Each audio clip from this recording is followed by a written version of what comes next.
حي على الفلاح.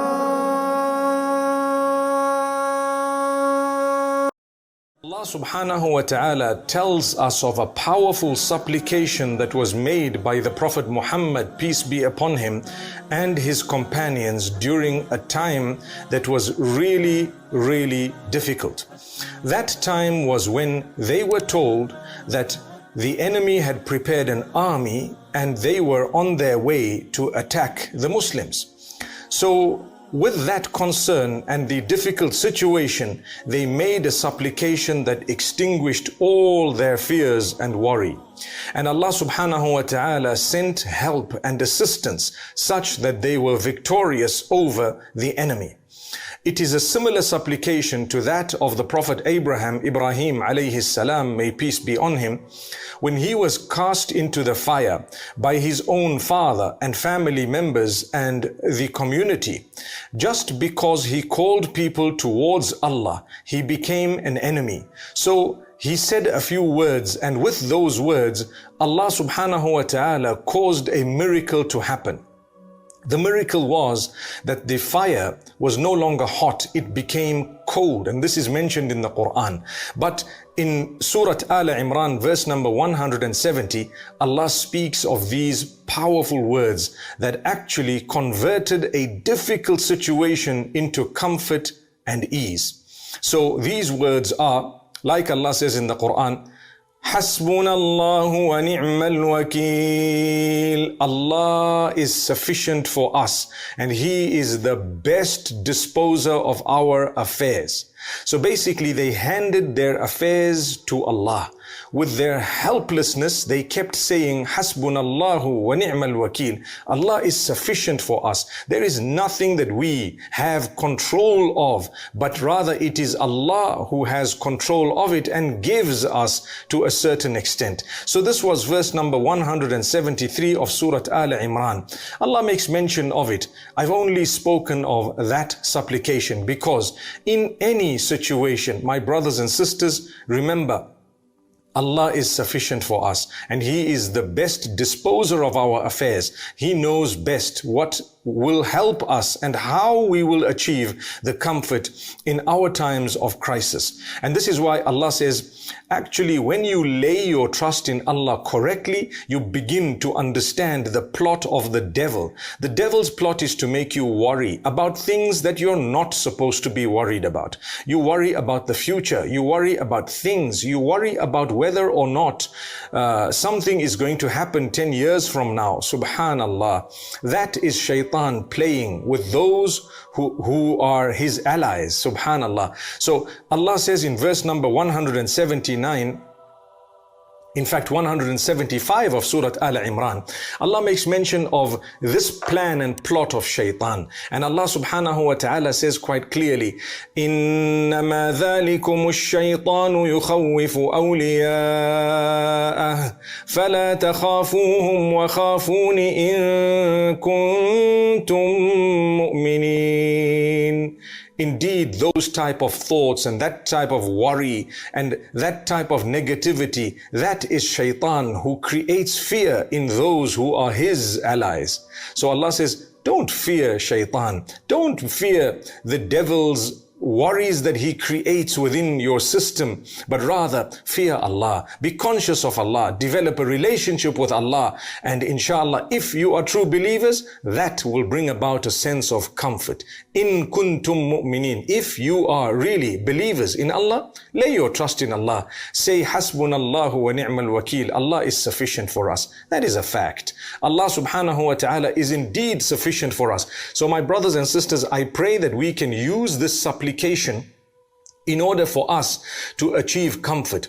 A condition of it is you must be a believer. You must have the conviction. You must realize and understand the power of Allah subhanahu wa ta'ala. And there will be worries, there will be concerns, there will be things that happen in our lives, but it will never go beyond a certain point because we will be very comforted to know that Allah is in control and whatever He does is the best for us. May Allah make it easy for every one of us in any form of crisis and at any time when we are in difficulty. Ameen. So Allah subhanahu wa ta'ala tells us some of the crises that we will face. And He then again repeats to us, verse number 186 of Surah Al Imran, what exactly He wants us to do to achieve goodness. So He says, لَتُبْلَوُنَّ فِي أَمْوَالِكُمْ وَأَنفُسِكُمْ. Like He told us in the past, you will definitely be tested with your wealth, the fluctuations. A day you have, a day you don't. A day you make a profit, a day you make a loss.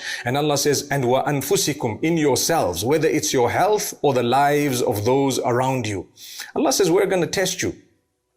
It is very difficult for children to witness their parents who have brought them up, especially in middle age if the parent were to pass away. It's very difficult for children to witness that, to see it. They would need a lot of help. They would need counseling. Perhaps they would need to build their faith and conviction in Allah. They would need to understand the plan of Allah subhanahu wa ta'ala of sending us onto the earth. And subhanallah, may Allah make it easy for everyone. So Allah says, we will test you. We will test all of you.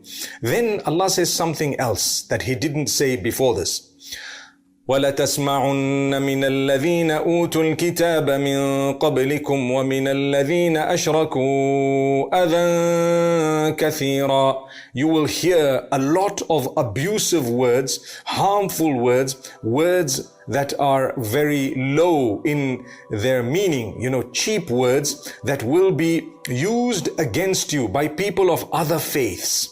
So whether it is all of the disbelievers, the categories that are mentioned by Allah subhanahu wa ta'ala, some of the people of the book and some of the mushrikeen who are those who associate partners with Allah. In a nutshell, those who follow other religions, those who don't follow your faith, you will hear a lot of bad words from them.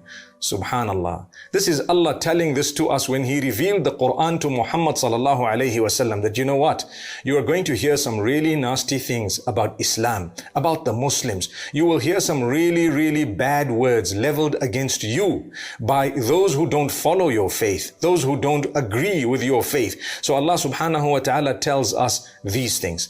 So the things He mentions here, the tests that you will face within your wealth and yourselves, the lives and your health, as well as the bad words that you will have to hear. How should I react to it? Should I get angry and uptight, and should I, create a disaster out of something that is not as big sometimes? Should I make a bigger problem of the problem that is existing in front of me? What should I do when I hear all these words? I need to know. So Allah tells you, well, that's a crisis. If you want comfort during that crisis, وَإِن تَصْبِرُوا وَتَتَّقُوا فَإِنَّ ذَلِكَ مِنْ عَزْمِ الْأُمُورِ. As amazing as it may sound and as simple as it is, Allah says, if you bear patience and develop taqwa, it's the best thing that you could do. So what's the best thing you could do? Allah says, bear patience. They say bad words. We know they're saying bad words. Many people have said bad words about Islam and later regretted it to the degree that they've come to Islam as a result of their ignorance. And then they started learning about Islam. And then they came to Islam. Subhanallah. So Allah knows in His divine plan what exactly He wants. But when they say these bad words, don't react in a way that vindicates them. Don't react in a way that proves them correct. When they say Muslims are hooligans, if you start screaming and yelling, you've just proven what they have said. So Allah says, don't do that. What you should do, bear patience, be calm, be relaxed. And you know what? You must develop a good relationship with Allah, develop taqwa, be conscious of Allah during those times, become a better person.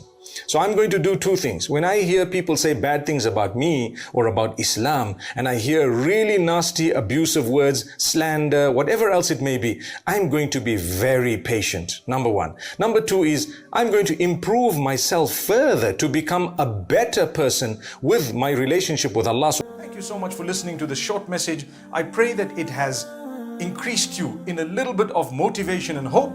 And the same applies to all of us. Jazakumullah khair. Assalamu alaikum wa rahmatullahi wa barakatuh.